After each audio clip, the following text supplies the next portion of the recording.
अस्सलाम वालेकुम, मैं हूं शाहजेब खानजादा। मुल्क में दहशतगर्दी के वाक़यात में मुसलसल इजाफा देखने में आ रहा है और अब बाकायदा पाकिस्तान के बड़े शहरों में दहशतगर्दी के वाक़यात रिपोर्ट हो रहे हैं, जिसके पेश नज़र वज़ारत दाखिला ने पाकिस्तान के 5 बड़े शहरों से मुताल्लिक रेड अलर्ट जारी कर दिया है। 2 दिन पहले इस्लामाबाद में दहशतगर्दी के वाक़े के बाद आज लाहौर के अनारकली बाजार में प्लांटेड बम धमाके में एक बच्चे समेत 3 अफराद जाँ बहक और 25 जख्मी हो गए हैं। इस वाक़े की सीसीटीवी फुटेज भी सामने आ गई है, जिसमें धमाके की शिद्दत का अंदाज़ा लगाया जा सकता है। रिपोर्ट्स के मुताबिक धमाके की शिद्दत से धमाके की जगह पर गड़ा पड़ गया, करीबी इमारतें लरज़ उठीं, शीशे टूटकर सड़क पर बिखर गए, करीब में मौजूद मोटरसाइकिलों को भी आग ने अपनी लपेट में ले लिया।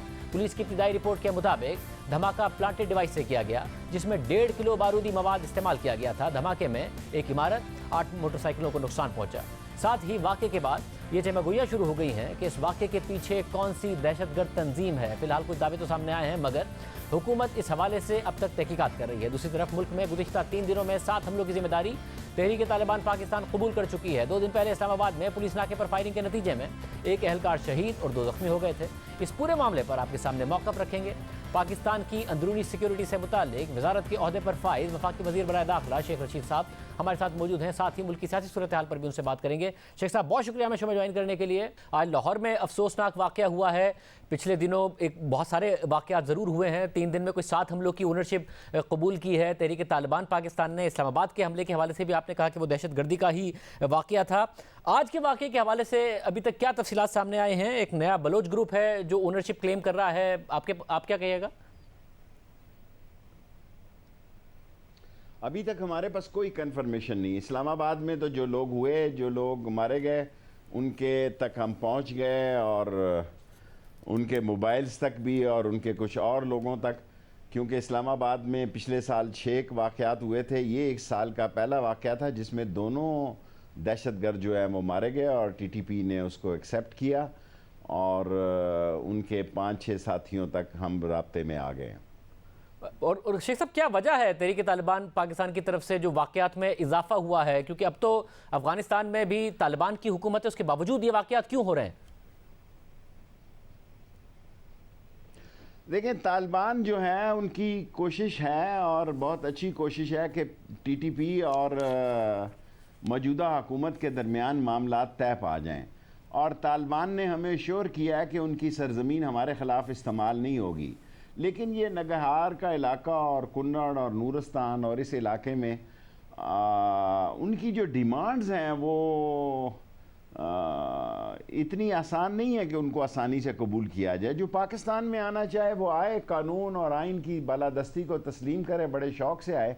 और अगर कोई नहीं आना चाहता और ऐसी डिमांड रखता है जो पाकिस्तान की के मसलों से और पाकिस्तान के हालात और कानून और आइन से नहीं मिलती, तो फिर उसके लिए मुश्किलात हैं। वैसे मगर जो सीज़ फायर का मुआहदा हुआ था शेख रशीद साहब 1 महीने के लिए, उसे उन्होंने तोड़ा और ये कह के तोड़ा कि पाकिस्तान ने जो मुआहदे की शराइत थी उस पर नहीं अमल किया। सालिस अफगान तालिबान थे, वो कहते जी हमारे लोग नहीं रिहा किए, हालांकि दरमियान में खबरें आई थी कि रिहा किए और उसके बाद उन्होंने ये कार्रवाइयाँ शुरू कर दी हैं। ये कैसे हुआ सारा का सारा मामला? देखें, कुछ वो लोग हैं जो किसी सीरियस केसेस में हैं और कुछ लोग नॉर्मल से हैं। लेकिन ये सीज़ फायर उन्होंने ही ख़त्म किया और फिर हमने इसके लिए कोई तगोदो नहीं की कि बहाल हो।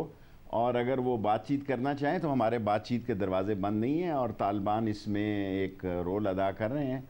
लेकिन वो कामयाब हो सकते हैं, उनको उनकी शराइत जो हैं वो कम करवा सकते हैं या नहीं करवा सकते, इसमें मैं कुछ नहीं कह सकता। क्या ये दुरुस्त है कि अब जो कबाइल के कुछ बड़े हैं उनके और या जिरगे की सतह पर कम से कम कोई ना कोई मुज़ाकरात ज़रूर हो रहे हैं?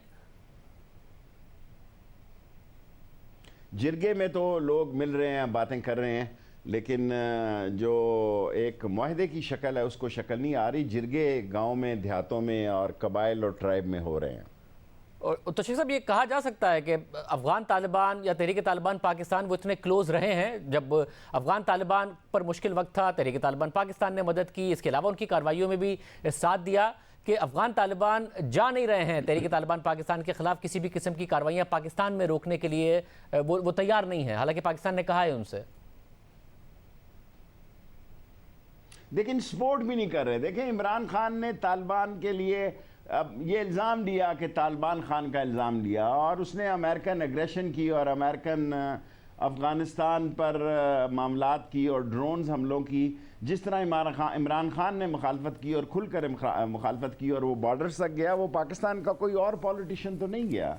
सो इमरान खान की वहाँ डिफरेंट सोच थी उस वक्त, और वही सोच बिल आखिर कामयाब हुई और 42 मुल्कों ने 20 साल वहाँ लड़ाई लड़ी और बिल आखिर उनको सरेंडर करना पड़ा। तो शेख साहब, इस वक्त एक कंसर्न पैदा हो गया। ज़रा आपने भी कहा कि 5 शहरों के लिए एक थ्रेट अलर्ट है, तो लोगों में एक कंसर्न पैदा हो गया है कि 2021 में पहले ही 2020 से ज़्यादा दहशतगर्दी के वाक़यात हुए, कि कहीं हम उसी तरफ तो दोबारा नहीं जा रहे हैं जिसमें दहशतगर्दी के वाक़यात बहुत ज़्यादा बढ़ जाएंगे। आप कैसे सूरत हाल को देख रहे हैं? देखिए, मैं एज ए इंटीरियर मिनिस्टर सिर्फ टीटीपी को ही नहीं देख रहा, और भी बहुत सारी ऑर्गेनाइजेशन को देख रहा हूँ। सीरिया में देख रहा हूँ, अल हॉल में देख रहा हूँ, बैतुल इस्लाम को देख रहा हूँ, और कई तंजीमें, नाम नहीं लेना चाहता। पाकिस्तान में जो इंटरनेशनली जो सूरत हाल बन रही है, इसमें इंशाअल्लाह ताला हमारी फ़ौज और हमारी सिविल आर्म फोर्सेस जो है और इंटीरियर मिनिस्ट्री एजेंसीज़ के तावन से इंशाअल्लाह इसका मुकाबला करेंगे। अब बहुत सारी और फोर्सेस का मैं बैरूत सीरिया में या शाम में या नाम नहीं लेना चाहता कि वहाँ भी हमारे बड़े सारे लोग मौजूद हैं, लेकिन टीटीपी के साथ हम मामलात तय करना चाहते हैं, लेकिन पाकिस्तान के मफाद में और पाकिस्तान के आइन और कानून के तहत, और हमें तालिबान की हमायत हासिल है।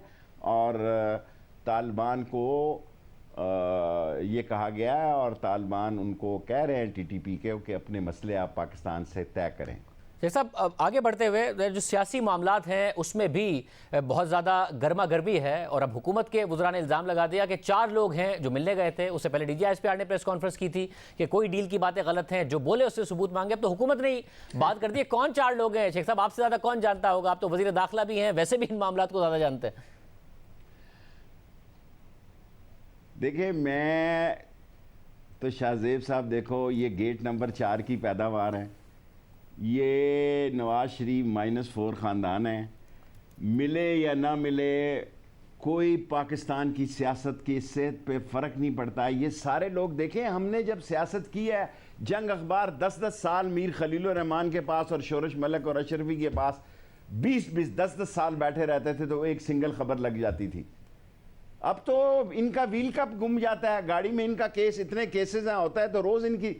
मैं सियासी तौर पे समझता हूँ कि अब जलसा जुलूस करना, जबकि आपको इतना लाइव मीडिया मिलता है, और हमारी खुशकिस्मती है इमरान खान की कि उसको ये नालायक, नाअहल, निकट्टू अपोजिशन मिली है। क्या किया इन्होंने 3.5 साल में?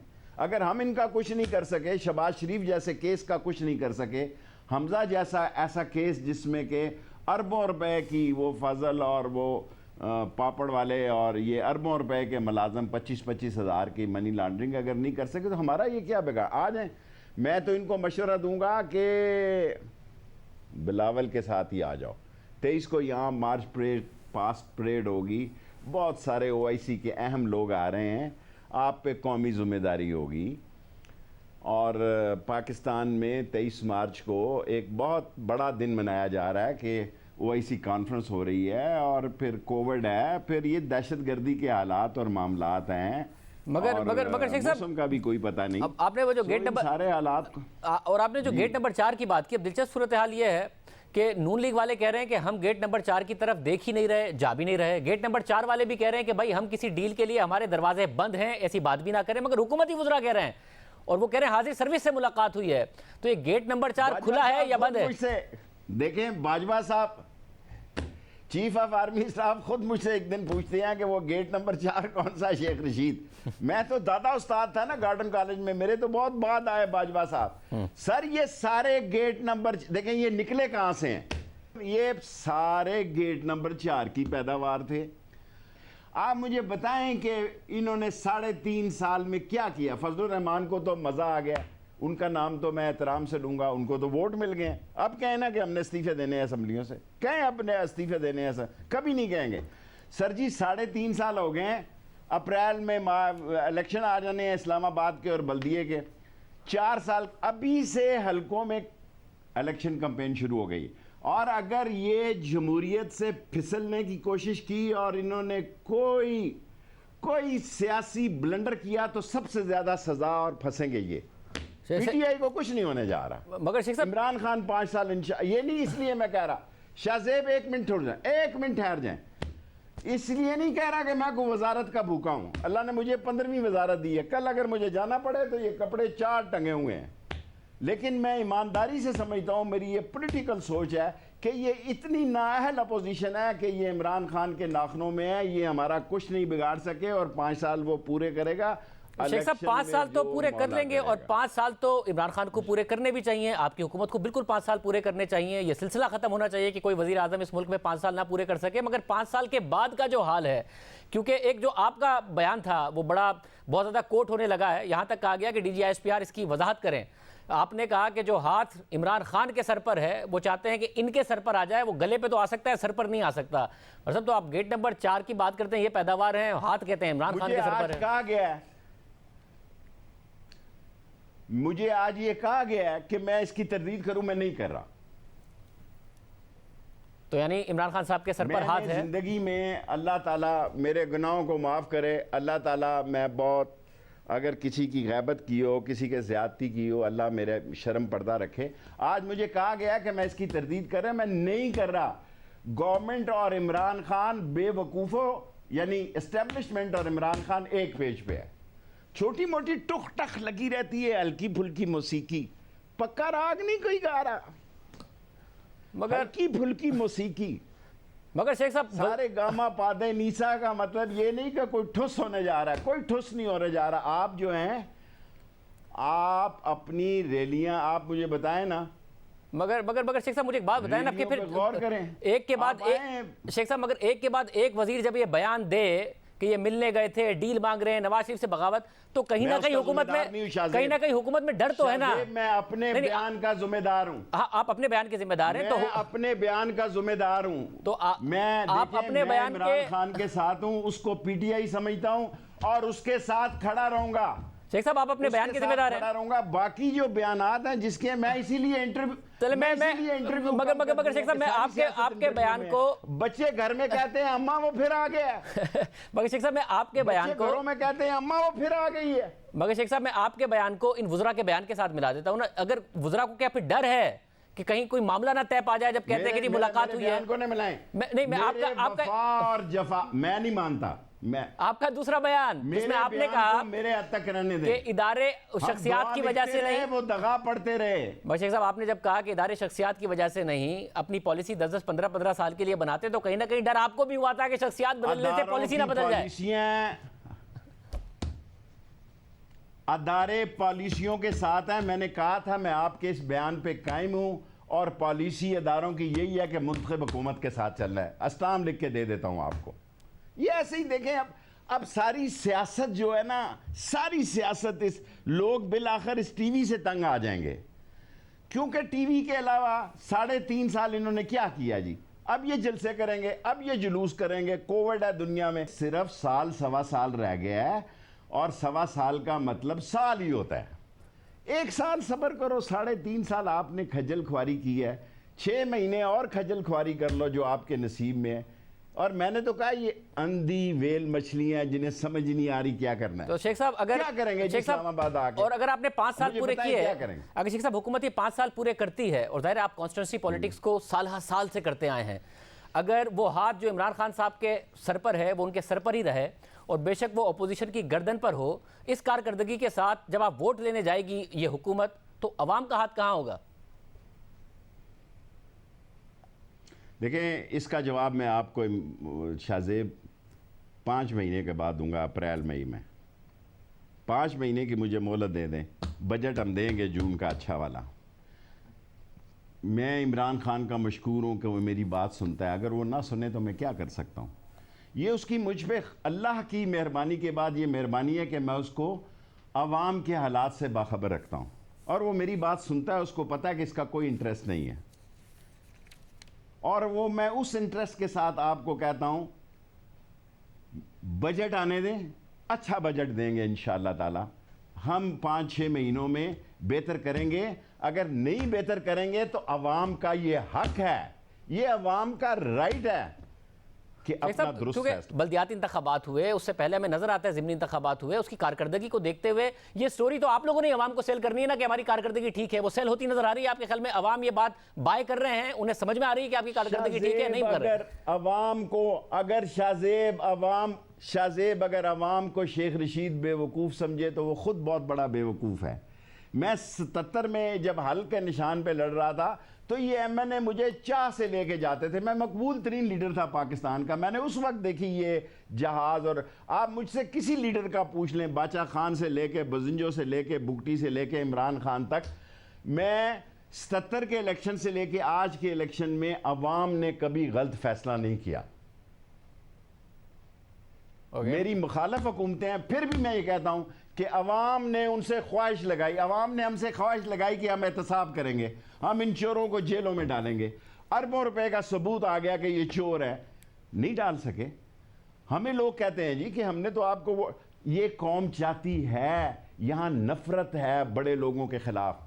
फ़ायदा सारे ये शुगर माफिया ले जाता है, फ़ायदा सारा या आटा का घी का माफिया ले जाता है। गरीब के ज़ुमरे में तो आके वो बेचारी जो रह जाती है वही रह जाता है। तो शेख साहब एहतसाब नाकाम हो गया। अभी मैं सुन रहा, एक मिनट, अभी मैं सुन रहा था टीवी पे कि ये कह रहे थे क्या हुआ, जो वो स्टेटमेंट दी गई है इलेक्शन कमीशन में, फैक्ट हमने दिया चंदा। ये सरमायादार सब पार्टियों को साले देते हैं। ये नकविया किसका नाम आ रहा था, आप तारीख उठा के देख लें, ये सरमायादार किसी का नहीं होता। ये नकवी, उसने पीपल्स पार्टी को भी दिया होगा, उसने नून लीग को भी दिया होगा। मैं ऐसे कई मंशाओं को जानता हूं जो सब पार्टियों को चंदा देते हैं और आइंदा भी देंगे, क्योंकि ये फिर हुकूमतों को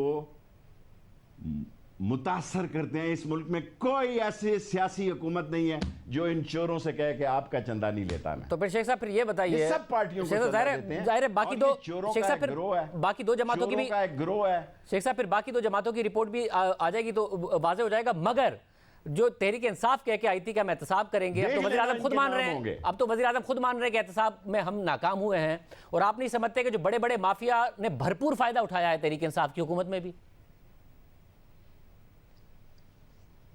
देखें, सिवाय एक आधी हमसे गलती हो, हमने चीनी और की हो, इमरान खान को मैं स्ट्रेट फॉरवर्ड, और शाहजेब मैं बार बार आपको कहता हूँ, ये ना समझना वजारत के लिए कह रहा हूँ, मैं शायद डिलीवर नहीं कर सका एज ए शेख रशीद। इमरान खान जितनी, फिर आप कहूँगा तो लोग समझेंगे शायद मैं भी कोई चापलूस या मालशिया किस्म का वजीर हूँ कि चापलूसी कर रहा हूँ इक़्तिदार के लिए। No no no no no, मैं दयानतदारी से समझता हूँ कि वो इस मुल्क में तब्दीली लाना चाहता है, इनको जेलों के पीछे फेंकना चाहता है, एहतसाब करना चाहता है, गरीब की मदद करना चाहता है। हालात उसके, वो ऐसा नहीं कर पा रहा। तो शेख साहब इस मुल्क में कोई एक हुकूमत ऐसी भी आई है क्या जो ये सोच के आई थी कि वो उसने मुल्क तबाह करना है? सब इसी नियत से आते हैं, फिर कौन कितना कॉम्पिटेंट है, कौन डिलीवर कर सकता है, किसके पास अच्छी टीम है?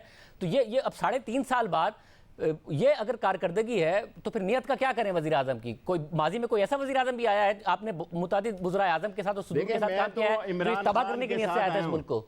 मैं तो इमरान खान के साथ आया हूँ शाहजेब, मैं इमरान खान के साथ जाऊँगा, मेरी रिकॉर्डिंग रख लें आप।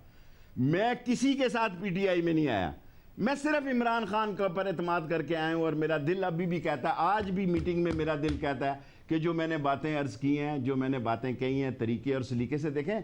आप अगर तरीके और सलीके से बात करें तो आपकी तल्ख बात सुनी जाती है। अगर आप जोडो कराटे और बैंकॉक के शोले और बगदाद की रातें करेंगे तो फिर तो आपका मसला ख़राब होगा। तो शेख साहब, मैं आज भी समझता हूँ कि 5-6 महीने इमरान खान के लिए इंशाअल्लाह वो इस मुल्क में महंगाई को कंट्रोल करेगा। ये तो बड़ा अच्छा होगा शेख साहब, अगर नहीं करेगा तो उसका नतीजा हमें पता होना चाहिए। हुकूमत की अगर कारकर्दगी अच्छी हो जाती है, महंगाई कम हो जाती है, ये तो और ज़्यादा ज़ाहिर है बहुत ज़्यादा अच्छी बात होगी कि हुकूमत अपनी कारकर्दगी बेहतर करने में कामयाब हो जाए। मगर शेख साहब, 2 नारे भी थे ना कि पहले था मौलाना फजलुर रहमान की सियासत ख़त्म हो गई है, ये तहरीक इंसाफ ने कहा, शरीफ ख़ानदान के लिए भी कहा, आपने भी कुछ दिन पहले कहा कि 4 शरीफों की। अब बाई इलेक्शन उठा के देखें, पंजाब में तो नून लीग जीत रही है, खैबर पख्तूनख्वा में, पेशावर में मौलाना फजलुर रहमान जीत गए, तो सियासत कैसे ख़त्म हो गई है? देखें, नून लीग के मैंने ख़ानदान की बात की है। मैंने बहुत पहले कहा था कि नून से शीन या कुछ और, मैं इस शरीफ ख़ानदान की सियासत नहीं देख रहा। जिस मुल्क का लीडर भागे यहाँ से बहाना बना के और मेडिकल रिपोर्टें बनवा के और खून पता नहीं किसके और क्या करके, और लीडर तो अपने वतन की खातिर देश में आके मरना एजाज समझते हैं। मैं ऐसे बुजुर्गों को बर्मिंघम, रिचडील और कितने शहरों में जानता हूं जो घड़ा रखा होते थे, 5-5 पाउंड डालते थे। मैं पूछता था बाबा किस लिए ये 5 पाउंड डाल रहे हो? वो कहना पुत्र हो डेड बॉडी पाकिस्तान भेजनी है। मैं आया तो मैंने फिर डेड बॉडी फ्री की। सर जी, लोग पाकिस्तान में अपने वतन में सियासतदान, खमीनी मर गया, कितनी कोशिश की उसने फ्रांस से। मैं अब किस किस के नाम, मुझे एक नाम कोई बता दें किसी मुल्क का सियासतदान जो भागा हो अपने मुल्क के लोगों को छोड़ के और वो कहता हो कि मैं बहादुर हूं, मैं सबको बेवकूफ़ बनाया। मेरे ख्याल में छोटी बात है। तो शेख साहब वापस के बारे में बात नहीं करता, वापस ला पाएंगे नंबर 1 से दोस्ती रखता हूं, नंबर 1 से दुश्मनी रखता हूं। वापस ला पाएंगे नवाज शरीफ साहब को? और आपकी क्या अभी पिछले दिनों जो मुलाकात हुई ब्रिटिश हाई कमीशन से, वो भी क्या नवाज शरीफ साहब के हवाले से मुझे पता, मैंने मंडे को शाह महमूद को और शीरी को मिला। अगर ये मेरे पास एक्स्ट्रेडिशन इन्होंने फैसला किया कि लंबा टाइम ना की जाए, वरना अल्लाह को पता वो किस हाल में पाकिस्तान आएगा। अल्लाह ताला करे कि वो बेहतरी की सूरत हाल में आए। जब मैं बार बार कहता हूँ कि मैं बीमार हूँ, मेरा ऑपरेशन होना है, अल्लाह ताला तुम्हारे हाल पे रहम करे। और मुल्क के लोगों के लिए आप वहाँ से बैठ के क्या कर रहे हैं, अपने रूम में क्या कर रहे हैं, यही कुछ कर रहे हैं तो यहाँ आके करें। और शेख साहब मुझे ये यहाँ आके करें शेख साहब। और यहाँ कोई जी, और अब जो मामलात हैं आपके ख्याल में इदारों के और हुकूमत के बिल्कुल अच्छे हो गए? जितने सवाल पूछने हैं शाहजेब पूछ लो, फिर मैं आपको 20 तारीख के बाद मिलूंगा और हालात मुझे पूछने मिलूंगा और इनको समझाओ कि 23 मार्च की बजाय 17 को ही आ जाओ बिलावल के साथ। मैं यही पूछना चाह रहा था कि एक ही दिन शेख साहब, मैं यही पूछना चाह रहा था कि जब इतलात आती हैं कि कहीं ना कहीं मामलात तय हो रहे हैं, खुद वज़रा इल्ज़ाम लगाते, तो मैं आपसे ये पूछ रहा हूँ कि इदारों के और वज़ीर आज़म के ताल्लुकात बिल्कुल ठीक हो गए हैं, जो कि एक तैनाती की वजह से लग रहा था कि ख़राब हो गए?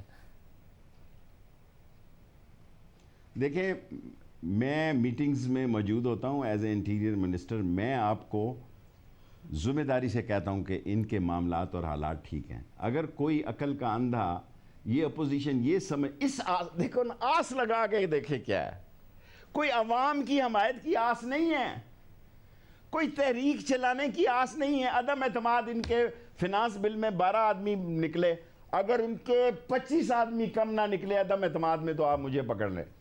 और इनको खुद बड़ा शौक है फोन रिसीव करने का। क्या फोन कॉल्स गई थी इस बजट के लिए भी? मुझे नहीं पता। देखें शाहजेब साहब, फोन उसी को जाते होंगे जो फोन सुनता होगा। क्या मेरे अंदर इतना जज्बा नहीं है कि मैं कहूँ जी नहीं, मैं अपना। मगर शेख साहब, आप नाराज वालों में नहीं है ना? जो नाराज थे उनको फोन गए क्या? आप नाराज वालों में नहीं है ना?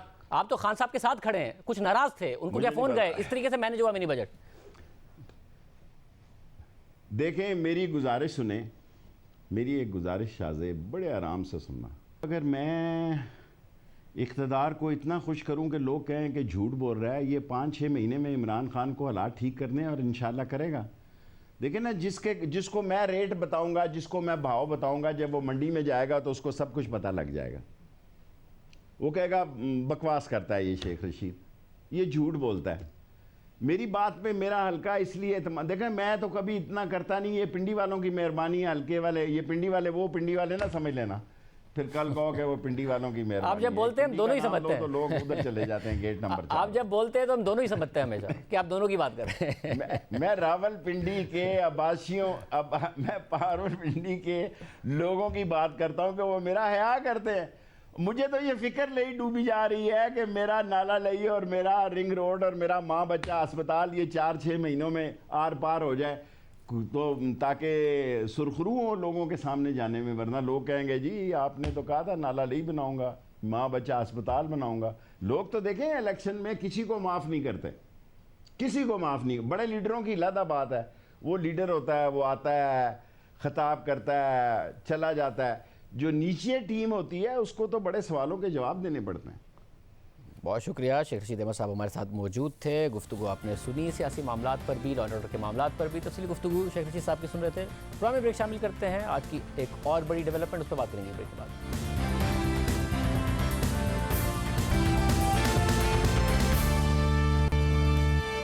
बयान हल्फी केस में तौहीन अदालत के इल्जाम पर गिलगित बल्तिस्तान के साबिक चीफ जज राना शमीम पर आज फर्द जुर्म आयद कर दी गई है।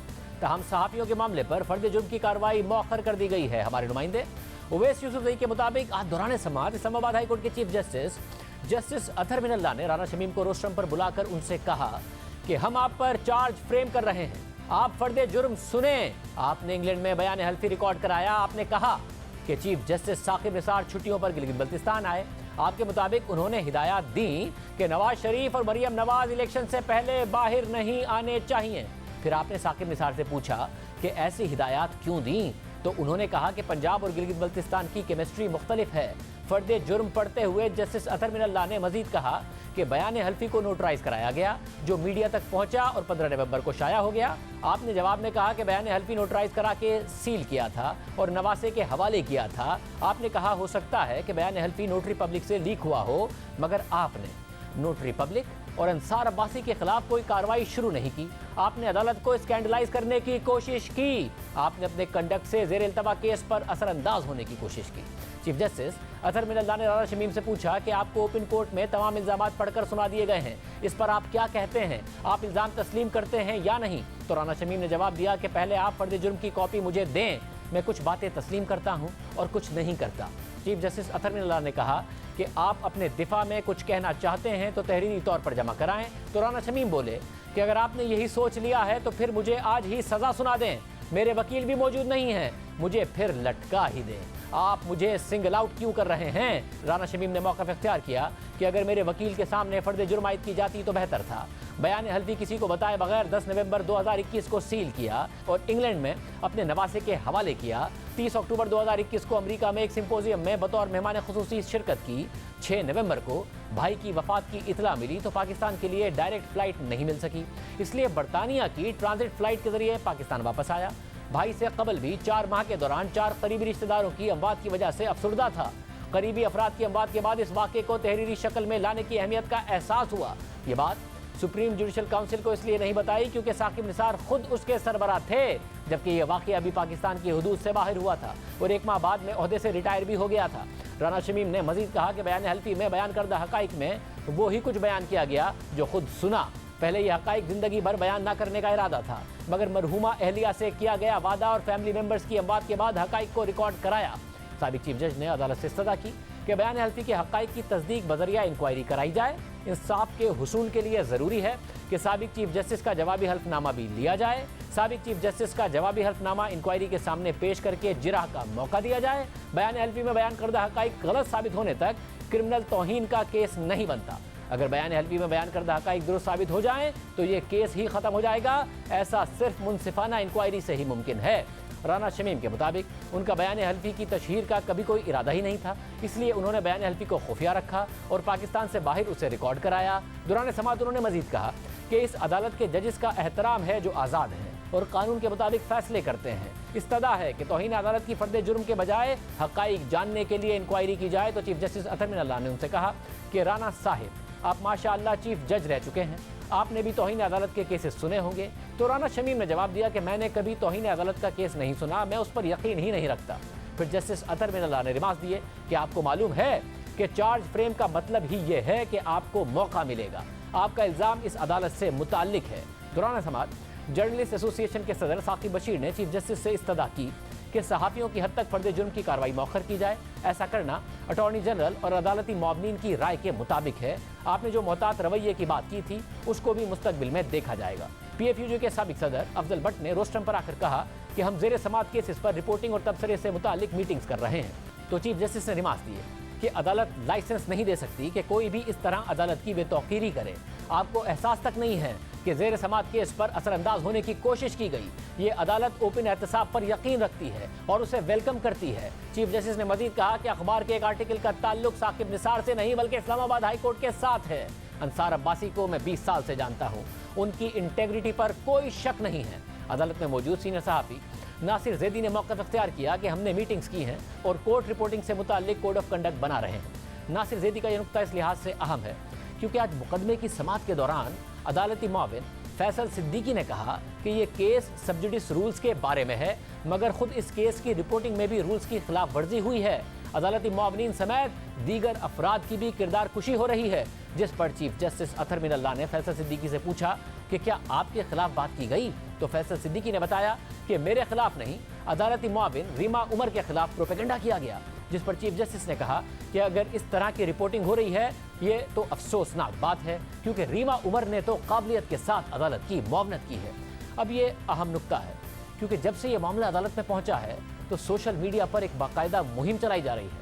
अदालती मुआवनीन, मुल्जिमान, अटॉर्नी जनरल, हत्ता के जजेस के खिलाफ भी प्रोपेगेंडा किया जा रहा है और आज समात के बाद भी किया जा रहा है। उनकी किरदार कुशी की जा रही है और इल्ज़ाम तराशियाँ की जा रही हैं। दौरान समात अटॉर्नी जनरल खालिद जावेद खान ने आज कहा कि आज पहली बार मीडिया की तरफ से इजहार निदामत ज़रूर आई है।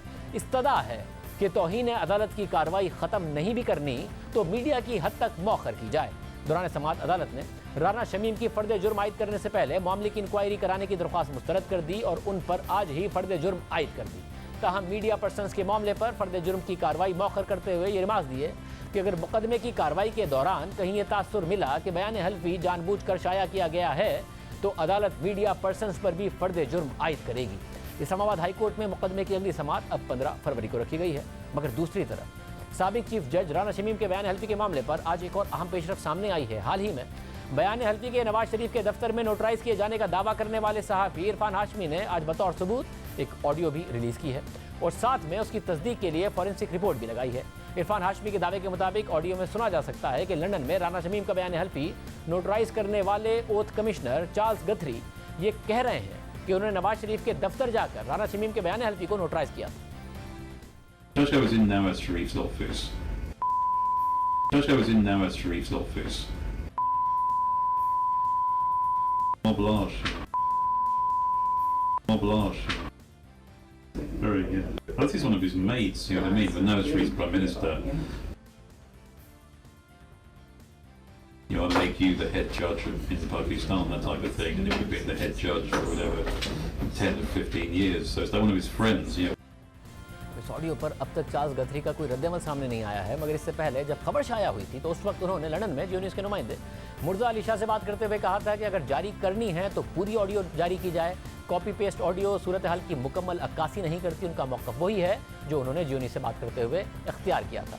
अब ओथ कमिश्नर चार्ल्स गथरी जियो न्यूज़ से बात करते हुए कह चुके हैं कि बयान हल्फी पर दस्तखत के वक्त राना शमीम अकेले थे।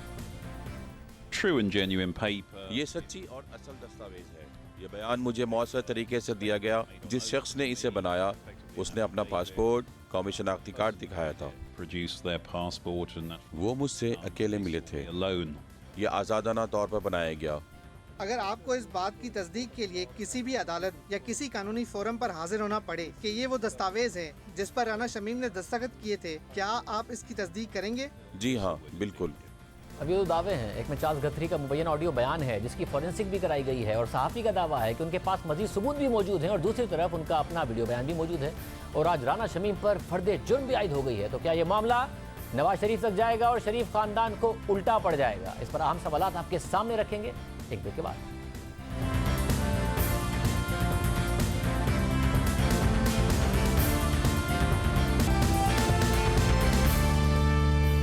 शमीम के बयान हल्फी का मामला क्या शरीफ ख़ानदान को उल्टा पड़ने वाला है? ये सारा का सारा मामला खुद शरीफ ख़ानदान या नून लीग किस तरीके से देख रही है? हमारे साथ राना सनाउल्लाह साहब मौजूद। राना साहब बहुत शुक्रिया हमें शो में ज्वाइन करने के लिए। राना साहब, ये राना शमीम साहब का जो एफिडेविट है ये भारी नहीं पड़ गया? उनके अपने ऊपर फर्द जुर्म आयद हो गई है, आगे जाके मामला चलेंगे। खबर दूसरी तरफ से ये सामने आ रही है कि उन्होंने जो बयान हल्फी साइन किया है वो तो किया ही नवाज शरीफ साहब के दफ्तर में लंदन में, तो सारी की सारी मिली भगत एक्सपोज हो रही है। आप लोग उल्टा मुश्किल में नहीं पड़ने जा रहे हैं? देखिए शाहजेब, किसी भी मामले का एक सब्जेक्ट होता है, बाकी जो इधर उधर की चीज़ें हैं ना वो रेलेवेंट नहीं रहती। मामला ये है कि राना शमीम साहब ने अपने बयान हल्फी में एक फैक्चुअल पोजीशन, एक सच उन्होंने बयान किया है। अगर वो सच है और वो सच ये है कि उस वक्त के चीफ जस्टिस ने मियां नवाज़ शरीफ और मरियम नवाज़ शरीफ को जो है वो इलेक्शन से पहले बाहर ना आने की जो है वो हदायत दी, तो फिर ये सच जो है ये और भी कई हवालों से जो है वो अप्रिशिएट भी हो रहा है, इंडोर्स भी हो रहा है। तो अब ये जो प्रोसीडिंग चल रही है ये नहीं है कि ये बात जो है ये झूठ है या ये बात जो है ये गलत है। प्रोसीडिंग तो ये हो रही है कि जी ये बात हो सकता है ये दुरुस्त हो या ये बात दुरुस्त है, लेकिन आपको इस तरह से करनी नहीं चाहिए थी। आपने इस तरह से की है तो इससे अदालत जो है, उस अदालत की जो है वो तौहीन हुई है। अब अगर अदालत की तौहीन हुई है तो या उसकी नीयत थी तो वो अपना वर्जन जो है वो साबित करेगा। लेकिन जहाँ तक इस बात का तल्लक है कि ये PMLN से या मियाँ नवाज शरीफ से, मरीम नवाज शरीफ से रेलेवेंट है, तो वो तो एक फैक्ट है, उस फैक्ट को तो किसी ने डिनाई नहीं किया। ये अदालत भी उस तरफ जा ही नहीं रही। हालांकि राना शमीम ये कह रहे हैं कि ये इंक्वायरी करें, बुलाएं उनको और ये इस बात का तयन करें कि ये बात दुरुस्त है या नहीं है, तो उस तरफ अदालत नहीं जा रही। अदालत ने कहा है कि अब जब आगे प्रोसीडिंग होगी, क्योंकि ये कह रहे थे कि मैं जिरा करना चाहता हूं, दूसरे मामला चाहता हूं, तो उनको मौका मिलेगा जब आगे जाके प्रोसीडिंग्स होंगी, अपनी बात को दुरुस्त साबित करने का इनको मौका दिया जाएगा। जब इन्हें मौका मिलेगा तो ये साबित कैसे करेंगे? तो अगर ये एक तरफ इनकी अहलिया थी जो ज़ाहिर अब इस दुनिया में नहीं रही, और फिर साकिब निसार साहब और उनकी अहलिया थी। अब साकिब निसार साहब तो नहीं कहेंगे कि ये दुरुस्त कह रहे हैं, ना उनकी अहलिया के कहेंगे कि ये दुरुस्त कह रहे हैं। तो अगर ये नहीं साबित कर पाएंगे कि ये दुरुस्त कह रहे हैं, तो मामला तो फिर आप लोगों की तरफ आएगा कि आप इस सारी की सारी साजिश में मुलव्विस थे। और नवाज शरीफ साहब के दफ्तर में अगर ये मामला हुआ है, चार्ल्स गथरी का बयान अगर साबित हो गया। शाहजेब ये जो फैक्ट उन्होंने बयान किया है जो कि सच है, जिसको हर कोई तस्लीम करता है कि ये सच है, इसकी रेलेवेंट एविडेंस जो है वो तो जगह जगह पे जो है वो बिखरी पड़ी है। क्या शौकत सिद्दीकी साहब का जो बयान है, जो उन्होंने एज सिटिंग हाई कोर्ट के जज के बयान दिया, क्या वो इस बात को सपोर्ट नहीं करता? वो उन्हीं हालात की और उसी साजिश की, जिस साजिश में ये बाबा रहमते शामिल था, और जो साजिश जो है वो PMLN की गवर्नमेंट और मियाँ नवाज शरीफ के ख़िलाफ़ की गई, वो बयान उसको सपोर्ट नहीं करता। और ये एफिडेविट में जो हकीकत बयान की है वो भी उससे जो है वो रेलेवेंट नहीं है। और शौकत सिद्दीकी साहब को भी मैं ये बात आपको बता दूं कि उनको इस बात के ऊपर उनकी नौकरी से या उनकी अदालत से नहीं निकाला गया कि जी आपने ये गलत बात की है। नहीं, उस वक्त भी उनको यह कहा गया कि आपको ये बात करनी ही नहीं चाहिए थी, आपका ये मनसब नहीं था कि आप वहाँ बार में तकरीर करते। लेकिन ये फैक्ट अपनी जगह पे मौजूद है कि जो उन्होंने बात की उस बात को आज तक डिनाई नहीं किया गया। तो ये इतनी बड़ी साजिश हुई है इस मुल्क में, इतना बड़ा जो है ये घिनौना खेल खेला गया है। और ये जो यानी फैक्चुअल पोजीशन है, जो फैक्ट्स हैं वो सामने हैं। मलक अरशद की जो है वो टेप मौजूद है और दूसरे लोगों के जो है वो बयानात मौजूद हैं, तो इसके ऊपर कभी बात तो होनी है ना। साहब, सिंध हाई कोर्ट बार की भी ज़ाहिर पटिशन मौजूद है इस्लामाबाद हाई कोर्ट में शौकत सिद्दीकी और दूसरे मामलात की तहकीकात के हवाले से। मगर यहाँ पर एक मसला ये है कि जो दूसरे मामलात हैं, जो आप ये कह रहे हैं कि उनसे कनेक्ट करके इस मामले को देखें तो साबित होता है कि इनका एफिडेविट ठीक है। अब मसला ये कि इस एफिडेविट में एक और जज का नाम है जिनके बारे में ये बताया गया कि वो तो उस वक्त मुल्क में ही मौजूद नहीं थे, और उनके ऊपर इल्ज़ाम लगाया जा रहा है कि जी वो उनसे साकिब निसार साहब बात कर रहे थे, और ये अप्लाई किया जा रहा है कि बाहर नहीं निकलने चाहिए नवाज शरीफ साहब और मरीम नवाज साहब, उनकी जमानत नहीं होनी चाहिए। तो एक और जज है जिसको अदालत कह रही है कि तो इल्ज़ाम इस्लामाबाद हाई कोर्ट पर लगा है, उन्हें स्कैंडलाइज करने की कोशिश की गई है। तो आप बाकी वाकयात को जोड़कर उस सर्कमस्टेंशियल एविडेंस को सही साबित करने की कोशिश करेंगे, या इस वाकये को अपने अंदर स्टैंड अलोन सही साबित करना पड़ेगा? देखें, ये कोई ज़रूरी नहीं है शाहजेब कि मैंने अगर एक बात आपको कहनी है तो मैं आपको डायरेक्ट कहूँ। मैं आपको जो है वो आपके किसी दोस्त के ज़रिए से या कुलीग के ज़रिए से भी जो है वो मैसेजिंग जो है वो कर सकता हूँ। देखें, ये जिस बात को उठा रहे हैं कि जी वो जहाँ पे ठहरे थे वो होटल ऊपर था, नीचे था मियाँ साहब के ऑफिस के, वो उन्होंने पता नहीं मियाँ साहब के ऑफिस में बैठ के बयान दे दिया। ओ भाई, मामला ये है कि जो उन्होंने बात की है, बात तो रेलेवेंट वो है कि वो सच है या सच नहीं है। अब आप मुझे बताएं कि मेरे ख़िलाफ़ इन्होंने एक झूठा बेबुनियाद केस बना दिया। अगर कोई बंदा आगे मुझे कहे कि जी मेरे पास ये फैक्ट है, मैं आपको लिख के देने को तैयार हूँ और इस तरह से आप अपनी बेगुनाही साबित करते हैं, मैं क्यों नहीं कहूँगा उसको मुझे लिख के दो? मैं क्यों नहीं उसको जो है वो इस्तेमाल करूँगा? मैं अपनी बेगुनाही को साबित करने के लिए, क्या मेरे पास ये राइट नहीं है कि मैं अपनी बेगुनाही को साबित करने के लिए हर वो चीज़ सामने लाऊं, हर उस चीज़ को जो है वो उजागर करूं जो मेरी बेगुनाही को साबित करती हो? तो आप ये कह रहे हैं कि राना शमीम ने नवाज शरीफ साहब को बताया, नवाज शरीफ साहब ने कहा कि एफिडेविट साइन करके दो, अगर ये बात दुरुस्त कह रहे हो तो ये नवाज शरीफ साहब ने कहा उन्हें? नहीं, देखें, ये बात जो है ये बात ना मैं जानता हूँ, ना मुझे इल्म है कि ये कब कहा, कब गए, कहाँ पे लिखा और किस तरह से लिखा। लेकिन ये बात रेलेवेंट है अगर राना शमीम साहब कहें। रेलेवेंट बात सिर्फ ये है कि राना शमीम साहब ने जो फैक्चुअल पोजीशन बयान की, उन्होंने अगर बयान अल्फी दिया तो उसको उन्होंने कोर्ट ऑफ लॉ में बिफोर इस्लामाबाद हाई कोर्ट उन्होंने तस्लीम किया, उन्होंने कहा जी हाँ ये फैक्ट है, मैंने इस फैक्ट को जो है वो एफिडेविट की शक्ल में जो है वो मैंने लिख के दिया था, दैट्स ऑल। तो राना साहब, अब उस फैक्चुअल पोजीशन की इंक्वायरी होनी चाहिए। राना साहब, ये एतमाद है नून लीग में और हाउस ऑफ शरीफ में कि उल्टा नहीं पड़ जाएगा? नहीं, हमें आप मुझे बताया ना कि हमारे ऊपर उल्टा कैसे पड़ जाएगा जी, कि आपने अदालत के खिलाफ साजिश की है, इस्लामाबाद हाई कोर्ट के खिलाफ शरीफ खानदान ने साजिश की है राना शमीम के साथ मिलकर। नहीं, सुन ले, अगर राना शमीम साहब का ये बयान साबित होता है कि उन्होंने ये सच नहीं कहा, उन्होंने ये इल्ज़ाम लगाया है, तो इसकी ज़िम्मेदारी राना शमीम के ऊपर है। और अगर उन्होंने सच कहा है और ये सच साबित हो जाता है तो ये फिर हमें उल्टा कैसे पड़ेगा, हमें तो ये सीधा पड़ेगा। और अगर उन्होंने ये साबित हो गया कि उन्होंने जो कहा है वो नवाज शरीफ साहब के दफ्तर में बैठ के उनके कहने पर कहा है और झूठ कहा है, तो फिर क्या होगा? नहीं, अगर ये साबित हो कि उन्होंने झूठ कहा है तो ये साबित होने का मरहला तो गुजर गया। जब एफिडेविट की बात कोर्ट ऑफ लॉ में आई, कोर्ट ऑफ लॉ ने उनको समन किया तो वहाँ पे उन्होंने ओन किया उसको और उन्होंने कहा कि मैंने फ्री विल से अपना एफिडेविट दिया है। अब ये मरहला तो गुजर चुका है। तो आप कह रहे जो होगा वो इस बात का तयन होना है, कॉन्सिक्वेंसेस जो भी भुगतेंगे राना शमीम साहब भुगतेंगे। आप कह रहे हैं आप लोगों के ऊपर नहीं आएगा इसका, क्योंकि केस जो है कॉन्सिक्वेंसेस जो हैं वो राना शमीम साहब और उसके बाद बाबा रहमते, ये राना शमीम साहब वर्सेस साकिब निसार साहब, बाबा रहमते साहब है, इसमें हम पार्टी नहीं है। बहुत शुक्रिया, आज के प्रोग्राम में इतना ही, इजाज़त दीजिए, अल्लाह।